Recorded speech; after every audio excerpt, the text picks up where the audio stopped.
Hello, folks. Welcome to another edition of Social Media News Live. This is going to be oh my gosh, a crazy episode. We've already had a lot of fun in the green room. I know you're not supposed to talk about the green room. That's what our pal What Dave happens Jackson in the says. green room, I Jeff? know. Shouldn't be said, but anyway, this is going to be a fun show. We've got our friend Chris Stone here in the hot seat today, and it's going to be a lot of fun talking about podcasting. He had this term called unseen advantage, and I'm like, let's talk about that. And we made a fun thumbnail. You happen to see that in the YouTubes and the socials and the newsletter. So, by the way, if you aren't subscribed to the newsletter, you need to go and subscribe. It's at jeffc.com/news. Some of the best things I think I've been putting out lately is that newsletter, along with this show, of course, but I talk about that in the newsletter. So anyway, we've got our friends already popping up. We've got, let's see, our friend Jim Fuse in the audience says, "Good morning. Good to see all my Google front." Don't say Google Plus. He'll be drunk and we won't get the good stuff out of him. He's going to have to take a drink every time. Cheers, we Jim say Fuse. that. So this is going to be a fun show. Make sure you guys, if you guys know people who are like podcasters or they're wanting to start a podcast or maybe they're wanting to transition to a video podcast, well, that's what we're going to be talking about today. So make sure you call them in down below in the comments wherever you're watching from. We would love to bring up your comments and ask your questions to a podcasting expert, which is Chris Stone. So we've got our friend Ask Ralph saying, "I think that Chris is one of the most animated podcast insiders I have ever seen." Nice. He's like a cartoon character, a Pixar cartoon character. Yes. Thanks, Ralph, for that. And Doug says, "Good morning," in layman's terms. It's good to see you, Doug. Thank you for popping by over on LinkedIn. And then our friend, the amazing Gary Stockton, saying, "Happy Friday, gentlemen." Gary, I've been checking out your TikTok. You are killing it over there, my friend. You are just putting out content like crazy. He is very, very good. So very, very cool. And then we got Video Like a Dad saying, "Hey friends, howdy from Dallas." Well, you know what? I have Video Like a Dad, not very far from me. I'm from Longview, so about 2.5 hours east, depending on what part of Dallas. So good to see you here. And then our friend Rich Watts saying, "Good morning, gents. Let's learn." Okay, this is going to be good because I know that Rich is interested in all this stuff. He's just set up his studio, and so this is going to be great. Rich, thank you for popping by. All right, Connor Brown, how are you doing today, my friend? How's Florida? I'm great. You know, as of yesterday, pumpkin spice is in the rotation, and I couldn't think of how to celebrate better than with the two biggest pumpkin spice aficionados, Chris Stone and C. You guys are chipper. You're looking pumpkin. You're looking basic. I love it. That pumpkin is not a spice. I put a little here, and I put a little here, right? A little pumpkin spice here. You know, I just want to attract the right people in the fall season, you know. Pumpkin is not a spice. It is a way of life. I couldn't agree. Oh, my gosh. Turn in your man card. Anyway, Megan Power says, "Hi, guys. Good to see you here, Megan." Okay, so we're going to go ahead, quit messing around, and get into it. I'm going to go ahead and hit go on the podcast machine. Are you good to go, my friend Connor? Let's do it. All right, here we go. Hello, folks. Welcome to Social Media News Live. I'm Jeff C., and you're not. And I'm Connor Brown, and this is the show that keeps you up to date on what's happening in the world of social media and more. Have you ever wondered how you can truly set yourself apart in a crowded content world? Or maybe you're curious about hidden advantages seasoned podcasters have, or maybe you're looking to elevate your podcast or live stream to a new level of your business. If those questions hit home, then you're in for something special this week. We're excited to bring on a guest who's mastered the art of storytelling through podcasting, editing, and live streaming. Chris Stone has helped countless creators elevate their shows, and today he's sharing his story, his insights, and his top tips for standing out. So sit back, clear your schedule, clear your mind, and get ready for this week's episode of Social Media News Live. Chris Stone, my friend, how are you doing today? Jeff, it is an honor to be here on screen because you know I'm such a huge fan of the show. I would be in the chat right now, hanging out, saying hello to Renee and Megan and Rich and everybody else that's in here. So thank you. It's an honor to be on the best show in the interwebs. And you know I mean that. Oh, thank you. I appreciate it. You are a big supporter of the show. Oh, this is going to be fun. I know if you don't, Chris is a ultimate warrior of the chat. He shows up every single week. But if you don't know Chris outside of the chat, you should, because Chris Stone is the founder of Cast Ahead. He's a seasoned podcast and live streaming consultant with over 28 years of experience in the music industry, including a successful tenure at Sony Music. At Cast Ahead, Chris is dedicated to helping motivated entrepreneurs and businesses integrate podcasting and live streaming into their strategies and ultimately attracting more listeners, viewers, and customers. Chris is also a co-host of Dealcasters on Amazon Live, where he and Jim Fuse, who's also here in the chat today, empower content creators to overcome the fear of technology and thrive in the digital space. Chris, thanks again for being here. The unsinkable Connor Brown. I have to ask you, where did the unsinkable come from? This is everyone in the chat wants to know right now. Where does the unsinkable? No idea. Does it have something to do with a floaty or something you can't mention here on the live? Here's the reason. It's actually a historical reference. One, Connor goes on Disney cruises all the time, and so it makes sense. But there is the unsinkable Molly Brown, who actually survived the Titanic, and I think she survived a couple other major cruise liner disasters. I think she was played in the Titanic by Kathy Bates. I think that's her character. And so I got the unsinkable Connor Brown from the unsinkable Molly Brown. So there you go.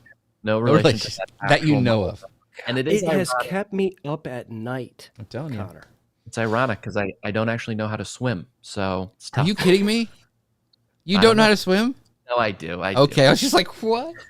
Jeez. All right. So anyway, by the way, I want to just get this out of the way really, really quickly. I want to make sure you guys check out Chris Stone's new website. It's brand spanking new. It looks really great. He's got all his stuff on there. Castahead.net. It's really, really cool. So go check it out, castahead.net.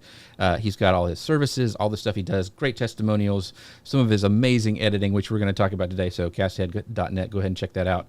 But you know who else has got a great website? It's our friends over at Ecamm. That's right, the sponsors of the show. You can find out more about them at ecamm.com/Jeff. If you use code Jeff15, you'll save 15% on your first purchase. They just have this really cool integration with Zoom. I love it. It saved my bacon. I didn't have to use it with Chris because he knows what he's doing. He could just dial in over a dial-up modem and he'd be fine. But no, if that's right, a little static going on.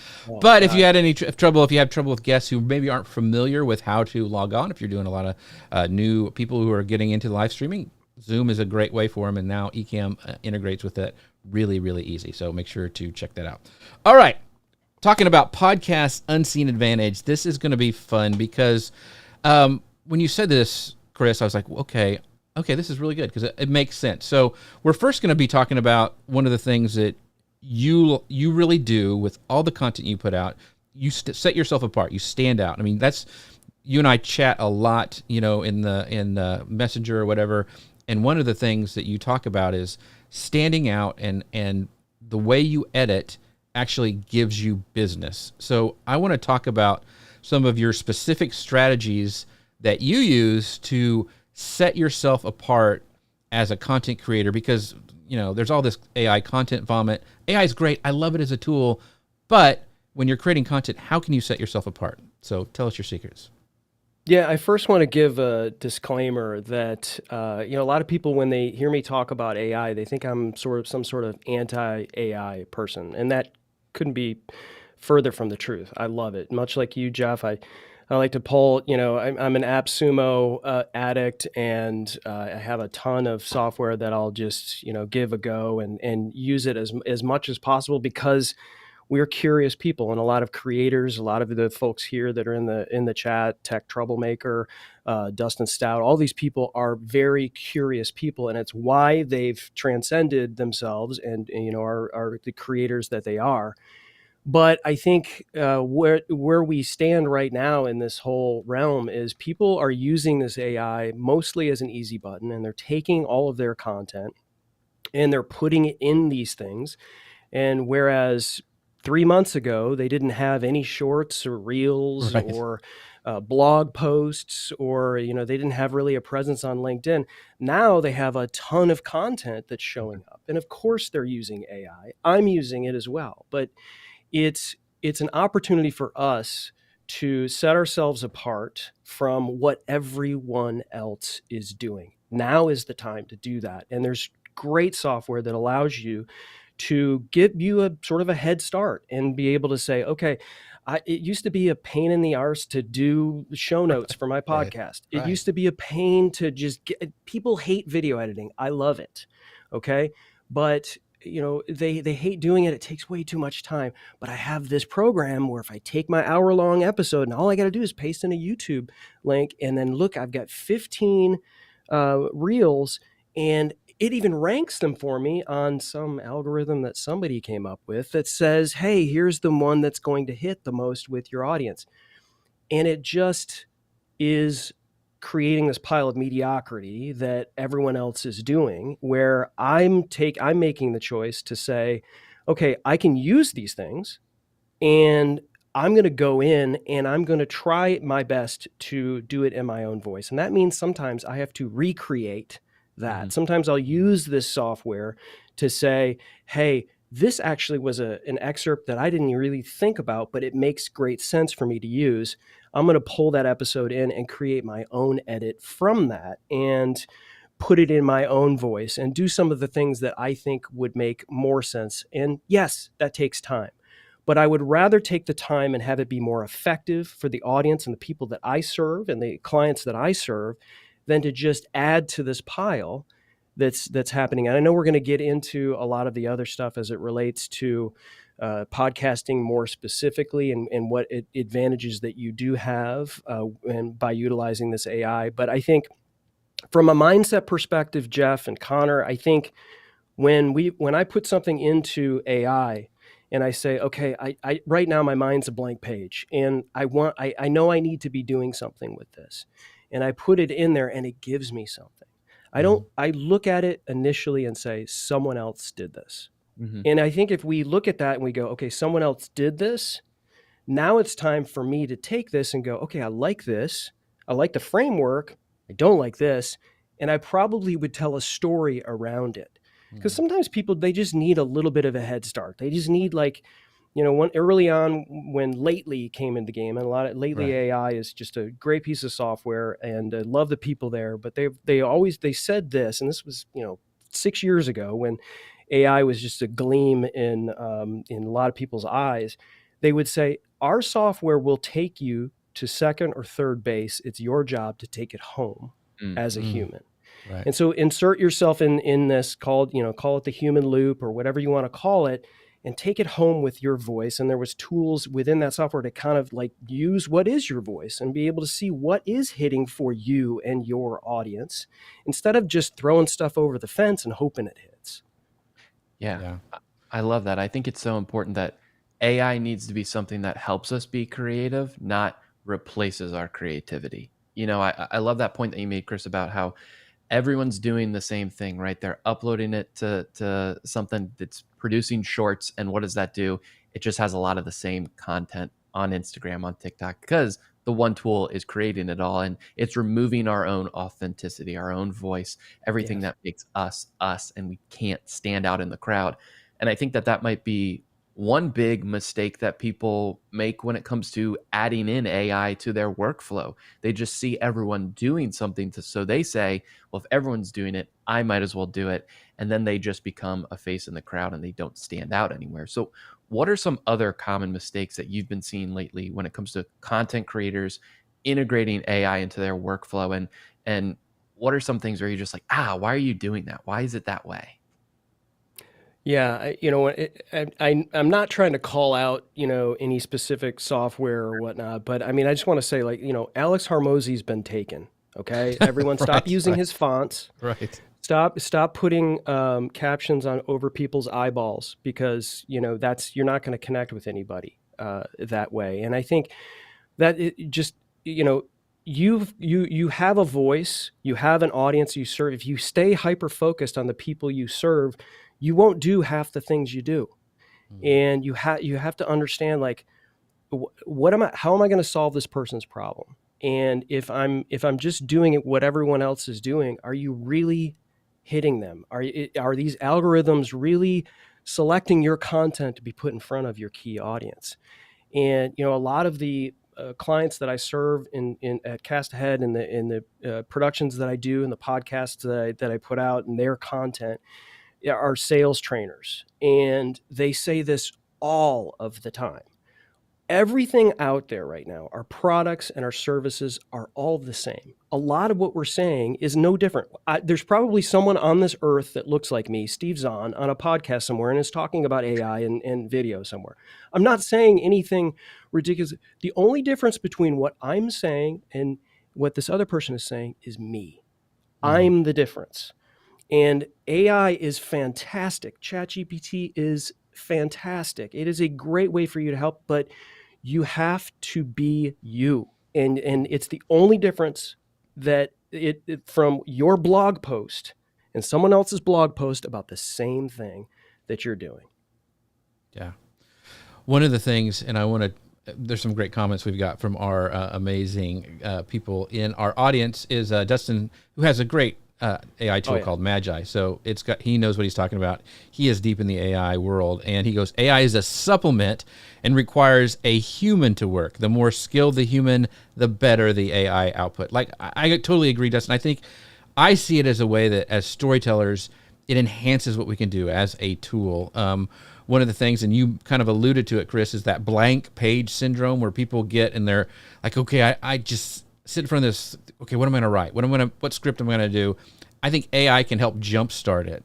The other thing is zigging while everybody's zagging. While everyone else is putting copy and pasting what they're getting in Cast Magic or ChatGPT or whatever, taking the time to make it yours automatically makes you stand out. Like for my newsletter, I mentioned that before, I quit using AI completely on it. It's all me. In fact, I use you as a quote saying that I could tell that this is not AI just from the wackadoo things you're saying in there. And I think that's what we need to do as creators. Okay, if everybody's doing Alex Hormozi or doing Cast Magic, copy and paste, what can we do different to stand out? And I think that's really, really important as creators. And then Ralph says this, he goes, the problem is most people are lazy and will take the easier path. Content creation is hard, time-consuming, and difficult work. Tools can help you, but it's the you that makes the difference. So, and Ralph knows he's putting out like a daily podcast, which is you got bonkers. Smart people in your chat. I know, isn't that totally crazy? Smart people? Yeah, it's you have to underline it. But here's the fact of the matter, right? The fact of the matter is most people won't do the work that's necessary to be successful. Mm-hmm. It doesn't matter if it's AI, doesn't matter if it's video editing, doesn't matter if it's podcasting. Most people won't do the work that's necessary to be successful. And we can be successful if we make the effort to do the work and stand apart and be excellent. And it feels like I'm standing up here preaching a little bit, but, and speaking of preaching, our friend Kirk Nugent says this all the time, success leaves clues. Yeah. But I'm going to underline that, and I'm going to say, that doesn't mean you should make a Xerox copy of someone else's success. It leaves clues, but you have to jump on your own boat and set sail. Mm-hmm. Like go. Like you can't go, okay, well this works and this works and this works. Take those clues, the tools of the Titans, Tim Ferriss, and all these things. These are great things to help inspire you, but it has to be you. Yeah. And so anyway, I'm going to step down from my pulpit, and we're going to have an altar call for Ask Ralph at the end. Everyone wants to be pass the plate. The noun without doing the verb, right? Yeah. We want to be the creative without being creative. Yeah, and our pal Jim Fuse says, if you overuse AI, you stop thinking. Even training AI to be you can change your point of view, and AI doesn't bring those changes in. Yeah, that's a great point.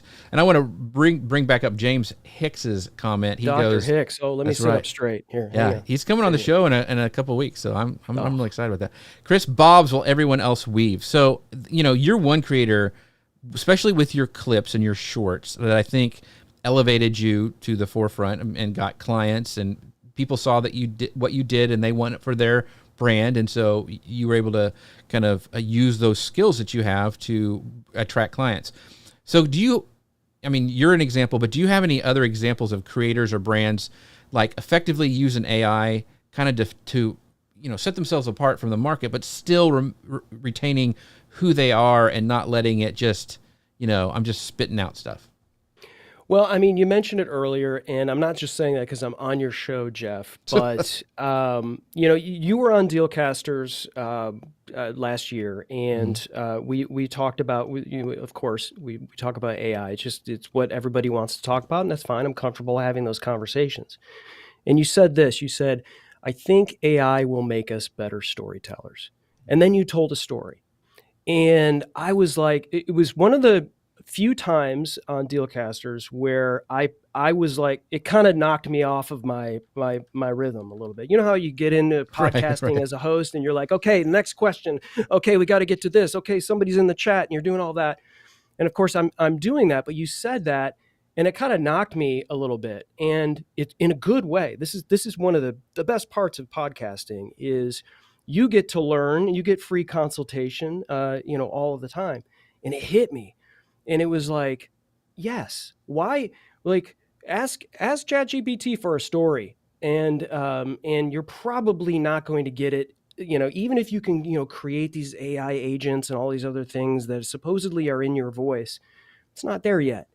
And again, we still have that advantage of doing it. And Jeff, I think you do a fantastic job of doing this. You go live, and so that's a huge advantage because as of right now, I mean, who's going to trust an AI live bearded model, man? Yeah, right? Yeah. And so I think there's that. Your email newsletter it's one of the few that I actually read, and because I know and I can trust it.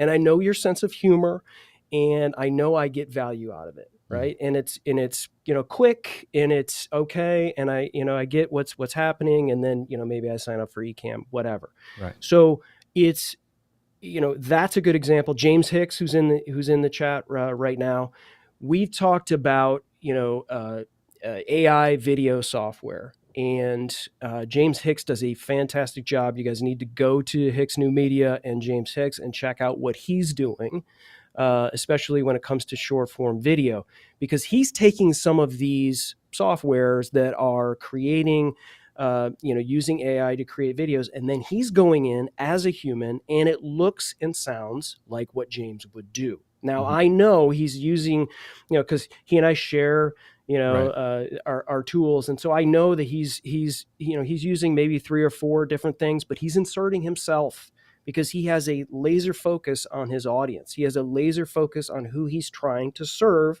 And he knows if he throws something up there that just doesn't look or sound like him, he loses people. And he'll lose the new people that might see that he wants to be a part of his community. And I think those are 2 examples as creators we need to kind of look at and go, yeah, it's a long game. Ladies and gentlemen, you're not going to wake up and have millions of subscribers on any platform. This is a long game. It's hard work, and it's something that is not for everyone. And so I would just say, listen, if you want to take shortcuts, cool. But the shortcut life is may get you a couple of views here and there, but it's not going to resonate with people for the long game. That's a great point. I want to go back to talk about really quick what you said about me being on your show, talking about it's going to be a storytelling and a tool. And one of the, I'll just give an example. For the last email that went out today, promoting the show, I sat there and had a conversation with ChatGPT because I was like, okay, we're talking about unseen podcasting. And so I use that feature where you can just talk to it and it'll talk back. And I said, give me some stories about something that's underneath and that's unseen, but it's right there where you just don't notice it. And so we had this conversation back and forth, and it gave me some stories. None of them worked. I thought, but it got my brain thinking. And then I was like, oh, I remember that movie, The Edge, with Alec Baldwin and Anthony Hopkins. Yeah. And I'm like, oh, that'll be a great intro to this. So using these tools to brainstorm and to dream and get ideas, that's what I think is amazing as creators, is we have this spark, like this brainstorming session we can use. We even do it with visuals. Like if you looked at the thumbnail for today, that was like, okay, how can I get Chris to do this? Yeah, exactly. And I had stuff over my eyes. All you had to do was ask. I would have taken I know. I was trying to get it a little subtly. But anyway, those kind of things, that's what I think I'm so excited about AI, is that storytelling aspect and making us better and like kind of doing that spark to ignite the gasoline of creativity in our minds. So that's what I wanted to bring up. So Connor, go ahead. I think also that AI, like, it's always going to, at least now, err on the side of like good, right? And what I mean by that is not embarrassing. I like to go back to this all the time. I love reading Jeff's stories when he talks about pooping his pants after eating a bean and cheese burrito contest at Taco Bell, right? Because it's hilarious and it's something that would And it's absolutely very happen. true. Yeah. And it's true. I know. Right? But with AI, it always seems like he conquered the summit because he's the greatest of all time. And it's so, Right. yes. And He that's not leveraged the game changer, right?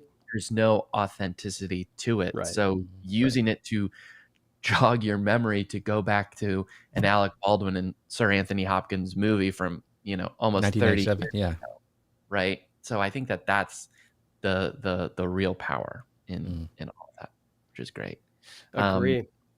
I know one big thing, transitioning from audio to video, and this is where this unseen advantage kind of comes into play for people that for so long wanted to or have been podcasting with only one sense. Now all of a sudden everyone's saying, hey, you got to get into video for X, Y, and Z reasons, because you can connect better with people, because it can help with marketing, because you can grow your podcast more. And I think a lot of people still find it incredibly daunting, even though they've done 50% of it, the audio version, for so long, because it's so much more than, okay, well, now I gotta do my hair, I gotta put on a shirt, no more podcasting in my pajamas, right? I'm recording myself, so it's that visual sense. But Chris, you talk about how there's so much that you can take from your experience doing audio only, and you're really so far ahead of the game when it comes to transitioning to video podcasting as well. So how can these established audio podcasters take that experience that they already know and smoothly kind of transition into a video podcast if they want that?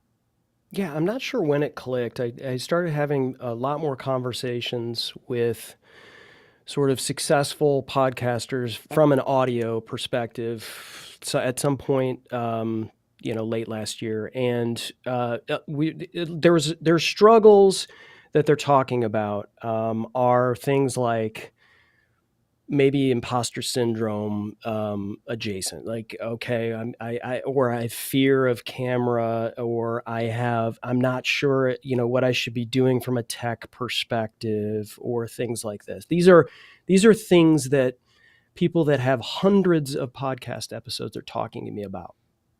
And I paused and I said, let me look at it, give me some general ideas of how many people you think listen to your podcast on a daily basis, and looking at your data. Okay, great. And you've been doing your podcast for 4 years. Okay, awesome. This is great. The audio podcast. Why are you treating this any differently? Yeah. You have an actual, so there's tons of people that are launching podcasts, and we know what pod fade is. After 6 episodes, you quit, right? What they're doing is they're launching video and audio either at the same time, or sometimes just video, which we're not going to get on the whether or not it's a podcast thing or whether it's just a video that sits on YouTube. That's for another conversation. But generally, the public will decide what's podcasts. Okay, that's where and if you want to fight me on that, that's cool. Just jump in the chat. We can have conversation there. But the bottom line is that you, as an audio podcaster, have 4 years of an experience of doing the very same thing that you could be doing already on video.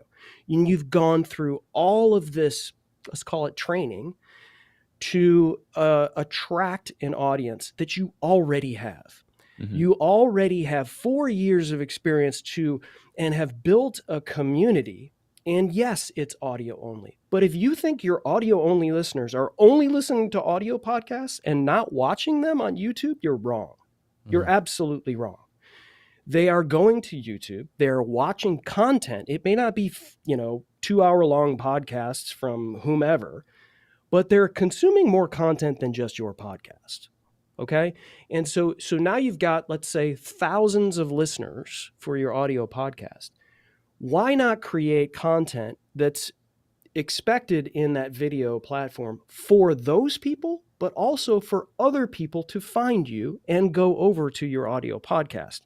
Dave Jackson and I call this the Conan O'Brien effect, whereas if anybody is a fan of Conan O'Brien's podcast, I am a massive fan of Conan O'Brien Needs a Friend. Yeah. And so if you go and search on YouTube for the Conan O'Brien Needs a Friend podcast, you will not get the full episode. You have to go and listen to it either on SiriusXM, because he has a huge deal with SiriusXM, or it's available on all audio podcast players as well.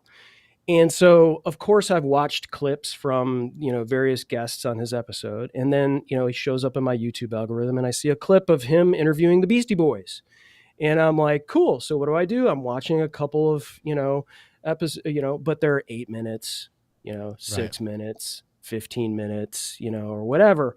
And so what happens? I go over to my audio podcast and I mark it to listen to. And what happens is, not only did I consume 3 clips worth, I listened to the entire podcast, which included the very same content that was on YouTube, because they've created content for someone that opens up YouTube. Their expectation for that content is different than when they open up an audio podcast player. But that doesn't mean that they don't go to YouTube if they listen to audio podcasts. You can create content that's appropriate for YouTube. But just understand that if you plop your 1.5 hour conversation with Chris Stone on Social Media News Live over there, it may not get as much action as your audio podcast. It may not, but you have an opportunity to go, hey, I have this conversation where Chris talks about AI, and I can take this and I can put it into YouTube, and then I can title it differently, put a different thumbnail on it, put different timestamps on it, and serve somebody specifically with that content, as opposed to hoping that they're going to find an 1.5 hour long episode. These podcasters who have been doing audio podcasts for years understand their audience. They understand their problems. They understand the content that's going to serve and solve those problems. They have a community of people. And when someone's starting just on video, they don't have any of those. And that's the most important thing you need for any podcast, audio or video. That's great. Yeah. So I want to unpack that a little bit. I've just noted, and this is, Ralph got me thinking about this. He goes, I'm finding after speaking to my listeners, they consume my content both in audio and video, depending on their circumstances. That's why I put out audio and video daily, which I think is super smart. One of the things that I have noticed, and a lot of times we think, younger viewers are listening or watching podcasts over on YouTube. If you look at my parents, the thing that they watch the most is YouTube. Like, they are on YouTube all the time. And I've noticed that with other older demographics like myself, that because I think it's so snackable and bingeable, they don't have to watch an entire 2.5 hour movie, or they don't have to watch it, an hour long YouTube, TV show. They really like, okay, how do I make my tomato plants grow better? And I can watch a 15-minute video or a 9-minute video on that. And I think that podcasters a lot, when they hear about, you should put it to video, they're like, that's just for young people. That's not my demographic.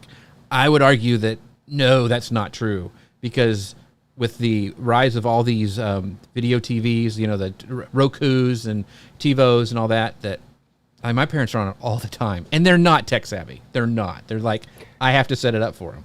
So well, and what are the chances that your parents finding that video was because they went into Google and they typed in, how do I do X? And then because that segment of that particular video popped up in Google, because ladies and gentlemen, YouTube is owned by Google, pops up, and then boom, they have the exact solution that they were looking for demonstrated on a video. And so when you could do that with your podcast, if somebody's searching for the content that you're providing, like, make it available to them.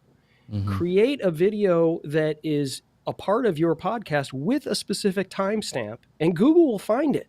You got to give your stuff juice so that your audience can find. How many times have you subscribed to a YouTube channel because you Googled something and you found it and you're like, oh man, I never knew that I needed that specific nut to screw in the bottom of this boom arm for this particular microphone. And who is this person talking? I don't even know. And then you go onto their YouTube channel and you subscribe to their YouTube channel and you're like, oh, they've got an audio podcast and they talk about this too.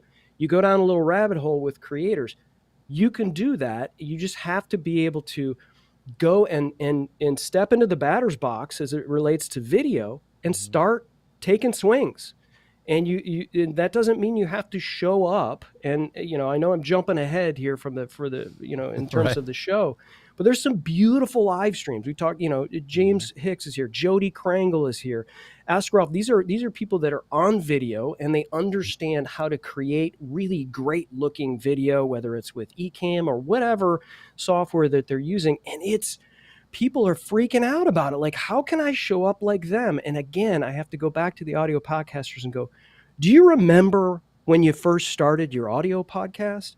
And you popped open your laptop and you used that microphone that's hot garbage, and your spinning ceiling fan, and all of, and so just remember that it's okay. Your first video is not going to be great. Right. Because you have your audience that's coming over. You start letting those people know, hey, I just want to let you know I launched a YouTube channel and we're putting content over there. Please join me over here. You have, talk about the greatest marketing thing ever is if you have this existing podcast where you have this community and go, hey, did you know that we have a YouTube channel? And here's what we do. We serve you with this, we serve you with this, we serve you with this. Come on over, subscribe. Let me know that you're there. I'd love to chat with you there. It's also a way to communicate with your community, right? Your audio podcast is, in a lot of ways, it's very difficult to communicate with them. Have them come over to YouTube. You don't have to put the same thing over there, but all of a sudden you're social, right? You're creating this thing over there. Right. And it's just, it blows my mind that people are treating this so siloed where they could just go, hey, listen, I can both can promote each other. Yeah. Yeah. I just think one of the things I love about the show is the community aspect of it, doing it every Friday and seeing that people show up and new people show up with the guests or whatever. I just love it. And so I'm going to bring up some comments from the amazing Jody Krangle, who was on a couple weeks ago. She goes, yep, it's on demand. YouTube is great for that. And she goes, my parents are on YouTube all the time. So I think that's amazing. And then Kira says, I know people of all ages that stream YouTube on their TVs all the time. It's such a great platform to reach so many. Thank you, Kira.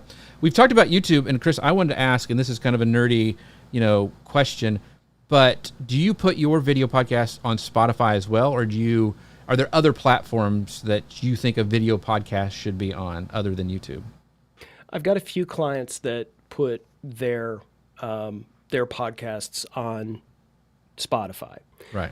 And I think mostly it was because, hey, we're doing a video, we might as well put it there. And, the amount of views there are just, if you can do it and have it not be cumbersome for you to do that. I know that I think you have to have a Spotify for podcasters account. Yeah. Right. So there's that. Now you're going to have 2 RSS feeds. Right. And so you got your video that you're uploading to Spotify. I think I used to feel in a lot of ways, especially for audio podcasts, that you want to be in every phone book. So you want to be you want your audio podcast to just be everywhere. You have a podcast host, whether it's Libsyn or Captivate or Blueberry or Podbean or whatever. There's a bunch of them. A lot of them are great. I use all of them because I have different clients that do. But they have distribution directories. And so, you want to make sure that you're on Apple Podcasts. You want to make sure you're on Spotify. Google Podcast is going away. And so that's, those 2 are going to likely become, going to become larger. But there's a whole distribution platform for audio podcasts that each one of these podcast hosts do. But then there's a whole bunch that aren't really a part of those that you can do a little research and go, oh, I can put my RSS feed here and I can put it here and I can put it here. And it's cool to be everywhere, but the percentages of actual, how many people are listening there are incredibly small, but why not? You never know if somebody's going to find it on, Pod Player X, whatever it is. And so I don't really bother too much with Spotify for video. Again, I've got a couple of clients that want to put their content there, just hoping to get found. Right. Type of deal. They made it a lot easier with that Spotify for podcasters, and I just wanted to mention it because we started doing that. I think I did the last 5 or 6 episodes. There's some downloads, but it's nothing like YouTube or anything like that. Right. But I was just playing with it, and it's really easy to upload. So I just was wondering what your thoughts were on that. So yeah, put it everywhere, as I'm kind of where you never know who's going to discover you. Maybe it's the producer of some big show, and they're like, hey, why don't you come on my show and talk about what you talked about? So you never know what might happen. Yeah, and I think a lot of times you don't, you think no one's watching, and they are. Right. Very, very true. Yeah, half the time on Spotify, if it's a video podcast, I'll have it on in my car and I'll walk out and be like, "Oh my god, it's a video! What? How the hell is that?" Right. No, I was just listening to it. It's so funny that you brought up Conan, because I have definitely done that, the Conan effect, right? Where I've watched a couple clips and I'm like, I gotta listen to the audio version to get the full effect, because I love Conan. I've loved him for years. But Chris, I've also done the opposite too. I've listened to an audio first version of Conan O'Brien Needs a Friend, and there's been a sequence in it where it's like, oh my god, Sona has said, look at your face, why are you so weird, or something. I'm like, I gotta see that. Right. I go and I search out that video to hope it's Yeah. on YouTube. So I've gone both ways with it, which I think is really, really fun. But how can podcasters, nudge people towards their video content if they have a predominantly audio first audience, especially when they're just adding in the YouTube factor? What are some good strategies to kind of nudge them towards the video aspect of it? Yeah, make it a part of your calls to action on your shows. And so if you're an audio podcaster and you've got your listeners, I think even though we're fans and we mentioned Conan, we mentioned, a bunch of other podcasts that we listen to, you don't listen to every single one of them. So I think there's a couple of things you can do. You can start including it in your somewhat intros. Hey, just want to let you know, we launched a YouTube channel, but make sure you're giving them a reason why they need to go there, right? Because they're like, oh, I've been enjoying this for years. Now you're on YouTube. Why should I go there? And it comes back to the fact of, like, a lot of people will create social media or on multiple platforms, and it's all the same, right? Yeah. Don't create the same content on YouTube just with your camera, right? I mean, if that's what you're doing, okay, maybe at a minimum, at least it's there so you can see, like, to your point, hey, Sona said this about his face, and so I want to go and I want to see it. I want to find that. Conan O'Brien's kind of a unicorn in that respect. So the first thing you want to do is just get your audience used to you and just make it a part of your thing. And just, hey, we'd love for you to join us over on YouTube, where we create this for you. And, somehow make it so that it's you're telling them there's a reason for them going there, because it's a little different, right? It's not, it's a visual experience, it's a more immersive, and we do this, that, and the other over there. Right? Maybe bite-sized morsels for you. If you don't have time for an entire episode, we'll do this, out of the other. So they might go, okay. And you got to say it multiple times before people actually are going, okay, I'm going over here. The other thing you can do is, if you're an audio podcaster, very likely, depending on your podcast host, like I love Captivate as a podcast host. They have this thing called AIMI, which stands for Advertising Insertion something. I don't know the acronym there, but it's a great way to insert quote unquote ads into your podcast. Now, this isn't an ad that someone else has created necessarily. It's a way for you to insert an MP3 into your podcasts at certain moments, including past episodes. So if you want to say, okay, at minute X, or at the very beginning, if you want to do a mid-roll or whatever, I want to insert and do a quick, like, hey, I just want to let you know we launched a YouTube channel, and that could be on episode 1 through 480 or whatever. So that ad is in there, and it's telling people you launched a YouTube channel. And you could do that for any kind of thing for monetization. Hey, if I've got a Patreon channel, or a promotion that's running for the month of September, you can do that. Just remember, after September's over, you got to pull that ad, because people are going to listen to it and go, hey, it's November. What is that ad for? And then people are gone. So I think those are two things you can do, is start getting used to letting your audio podcast listeners know, hey, we're also on YouTube. If you're more comfortable there, we provide content that is like this. And then also create that maybe later in the episode as an ad that you can insert. That's great. And I wanted to bring up some comments on that. And Jody says this. She goes, I love Captivate. I'm using it now at the beginning of my podcast to insert a call to action right at the start, but to find out more about my audience, not to advertise anything. So those breaks you can do really cool stuff with. And Chris kind of went over it really quick when he said the whoosh, and then have your thing. A lot of people don't know to do that. Like you have a little bit of sonic branding that you put at the beginning or the end of your ad, sometimes both, so it stands apart. It makes that break. But if you do it in actually the ad insert or your call to action insert or whatever you're putting in there, you don't have to put it in the main show. You see what I'm saying? Right. Like it's an insert, and a lot of people don't know that, but it gives you a break. You can sonic brand it. Jody Kringle knows all about that. She is amazing at sonic branding, so make sure you go check out her show because she talks about this all the time. But you can find those little, those little sound effects or whatever that match your branding that you could put in there. But I thought that was really cool and wanted to make sure people knew about that. On that note, Chris, are there any other tools or techniques you recommend to help those audio podcasters produce high quality video without really getting overwhelmed with like the tech to do it?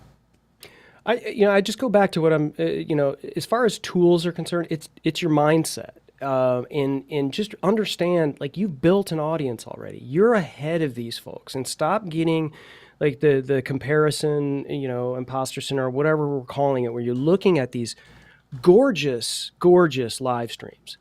But they're right. They just started last month, and as much as you think they know what they're doing, you know far more than them in terms of delivering content to an audience. You're just firing up your camera. You'll get to the point where you figure out what your f-stops and your 4K and your what you need for how to switch a scene in Ecamm and a Stream Deck and all of those things.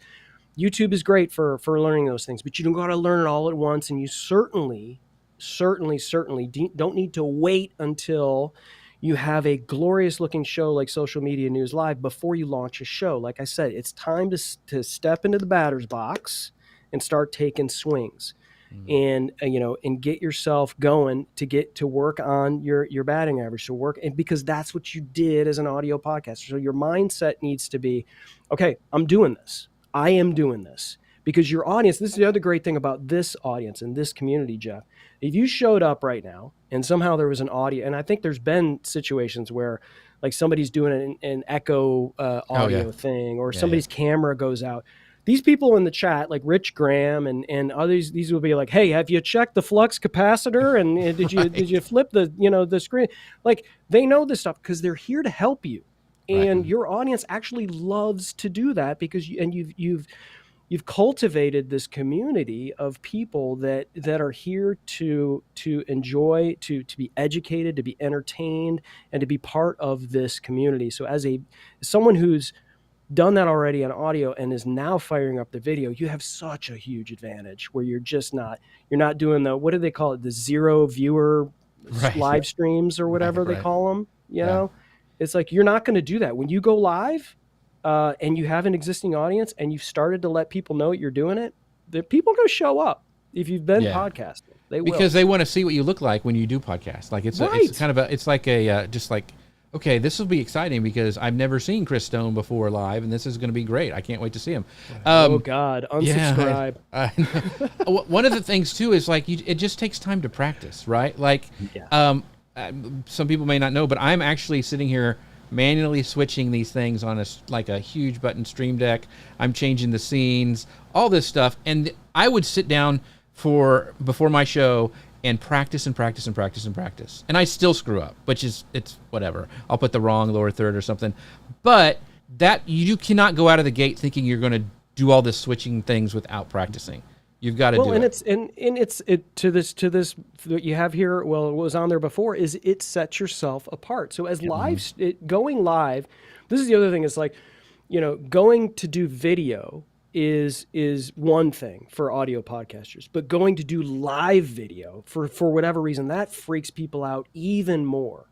So, sometimes you have to kind of kick that can down the road before you start having conversations with people about doing live video. But I really encourage doing live video. It helped me overcoming, I'm still a recovering perfectionist, But I probably said, and all these things during the course of this show, but I don't care. That's how I talk. And this is who I am. And so you don't want to be in a situation where somebody sees you and they're like, well, this is not the person that I've seen. Right. And if you're on a live video, like the people that are here, they trust Jeff C. They trust Connor Brown. They may not necessarily trust me just yet because they're like, who is this idiot in the middle? But this is a live video. It's live, and things are going to happen, and you're just like, whatever. This is me, and here we go. People are still here. Last time I checked. Yeah. One of the things, Jody Kringle says, so true. Happens on Dave's live stream on Saturdays all the time. Things happen. They don't mess up. The screen doesn't work. Dave, but you know what? Dave does use Ecamm, and that's the sponsor of our show as well. And I'll do what Dave does. It's spelled ECAMM because it's good, just like Dave says.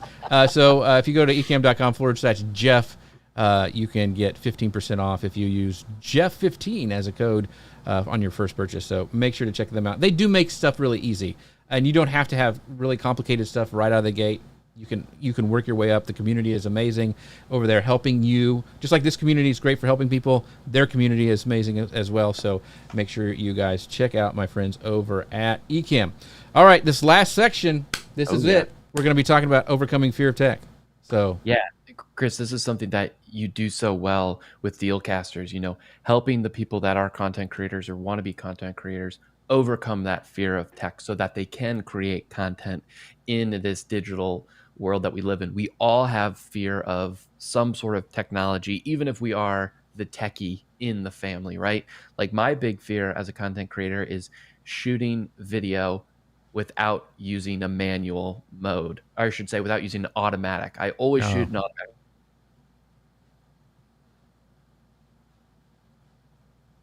As I freeze. You're back. Oh, you're back. See, this is what I'm talking about. Case in point. That's right. Case in point. And my big fear with shooting in manual is I'm going to miss whatever shot I was getting or what I wanted to do outside in the world. And that shot's never going to exist ever.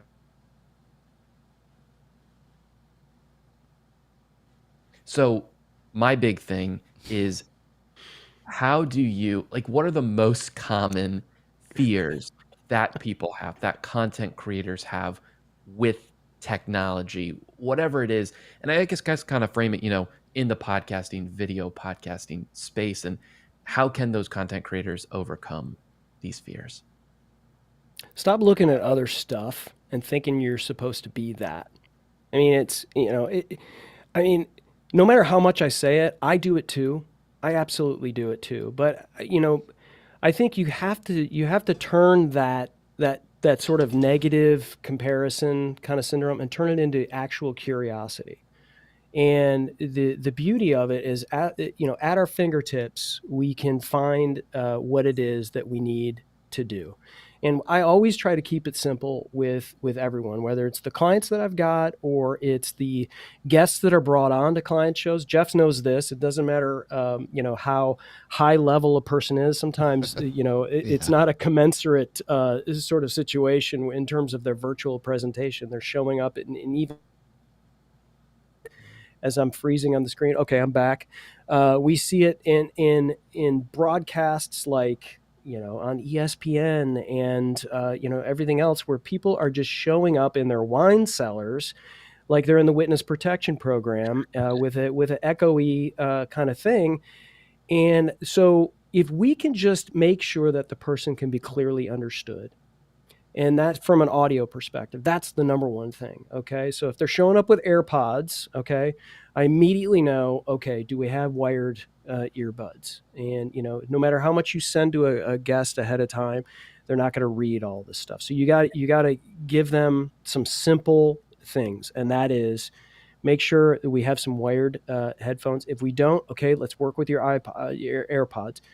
The more you kind of get in the conversation about this tech stuff, the more people get frustrated and the worse content that they will create, the more uncomfortable they are and the least they're just not going to create stuff. It keeps them from creating stuff. And so I would say you have to start with what you got. If you don't have a high def camera, chances are you've got a phone. You've got a smartphone, you've got an iPhone, and there's great software, whether it's Reincubate's Camo, which I highly recommend, which is very affordable and super easy to use.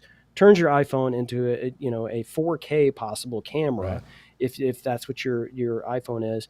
And even if I don't recommend doing the laptop camera or laptop microphone, but if that's all you've got and that's all you can afford, okay, let's try to get it eye level. Let's get your audio, get some fluffy stuff in the room and around you, get in a small space so that you don't sound like you're in an echo chamber.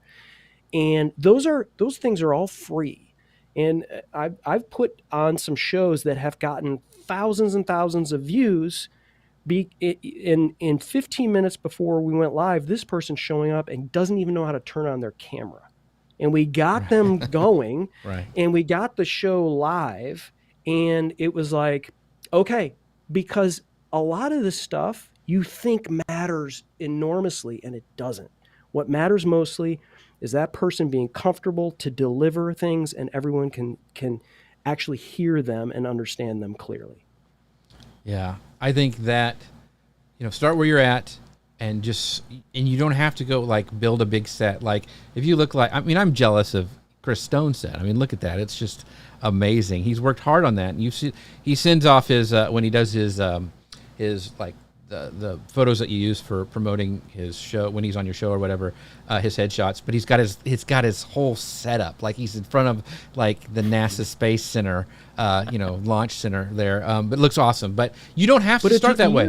Yeah. It took years. Like I will make Chris so mad because I started with the Blue Yeti mic. It was the Pro version though. And it did okay it actually plugged into my XLR. So it was that great. Wow. And I was just using my laptop thing. So you can start wherever you're at and then slowly build up. You don't have to, spend a gazillion dollars. I've seen so many people spend way too much money and then never do a show, or they pod fade after 7 or whatever. So make sure that you do this. Well, Jody, you guys found your cockpits there, right? So you have spots in your your home office or wherever you're at. This is where you do your shows, and so I encourage people to do that. Like, carve out an area in your home if this is where you're doing it, and say, okay, this is my spot. This is where I'm, and then you can nip and tuck here and nip and tuck here, and let me add light here, and let me add, and eventually you kind of get to the point, and you're not going to, there's a reason why I have to have all of this. And part of it is because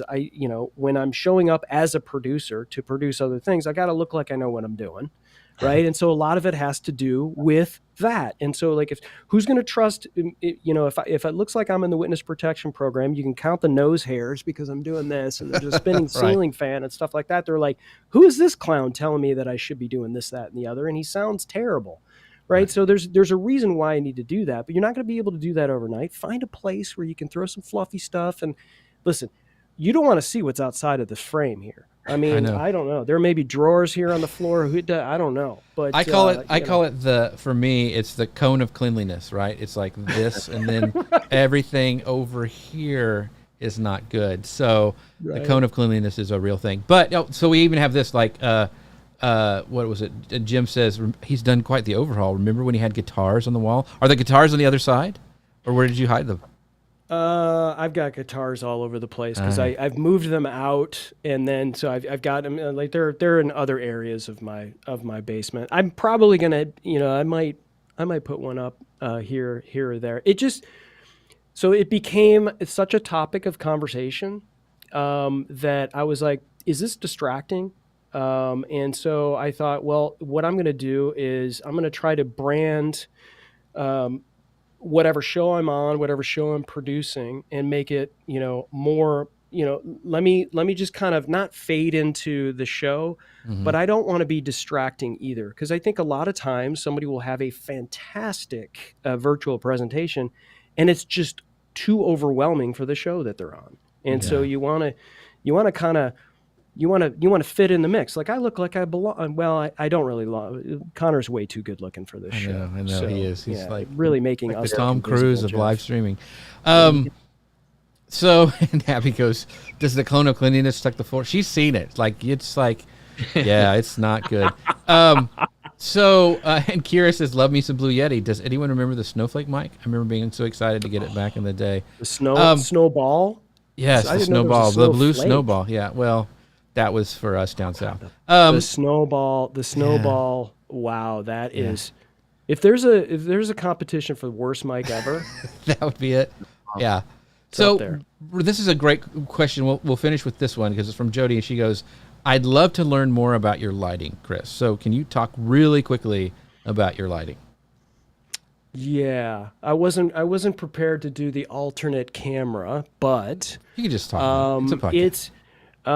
it's basically 3 points of light. So I have I've got a large light that is above me that kind of carves me out of the background, and then I've got a key light that's over here and a key light that's over here. And then what I do is I adjust them slightly differently so that there's depth in my wrinkly face. And then I just grab some LED lights that kind of look like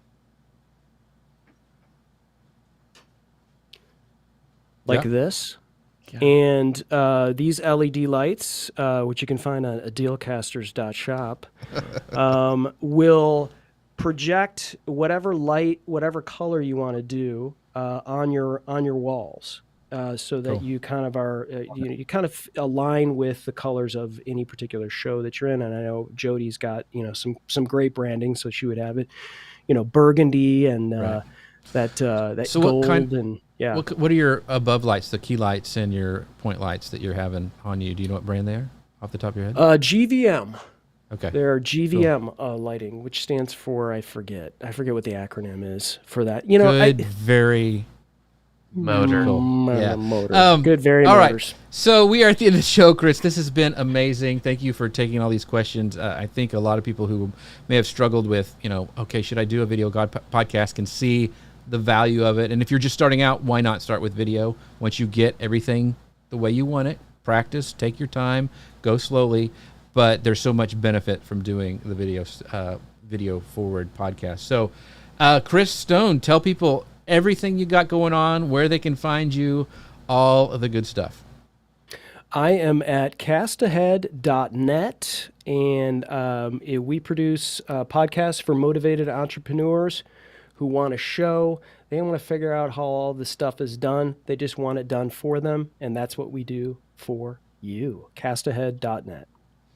Awesome. That's go check out his new website. Check out his podcast. Check out Dealcasters. All the things Chris Stone has got going on. The amazing, unsinkable Connor Brown. Where can we find out about you, my friend? Unsinkable. Go to vacationkingdoms.com and you can follow at Vacation Kingdoms across the social medias to learn more about everything that I have going on. Man, Connor froze. Yeah. See, my biggest tech fear is Jeff's East Texas Wi-Fi going out. That's not me. It is not me. Me getting blamed for the connect. It's the heat in Florida hitting everything. Cut. No. All right, folks. Thank you so much for watching. Thank you all for your great comments. And we wouldn't be able to do the show without you. Thank you, Kira, Megan, Abby, Gary, everybody who left comments. I'm sorry if I can't get to all your names. You guys are amazing. Thank you to our sponsors over at Ecamm, ecamm.com/Jeff. Make sure you guys go check them out. And we will see you next week. Bye, everybody. Have a great one.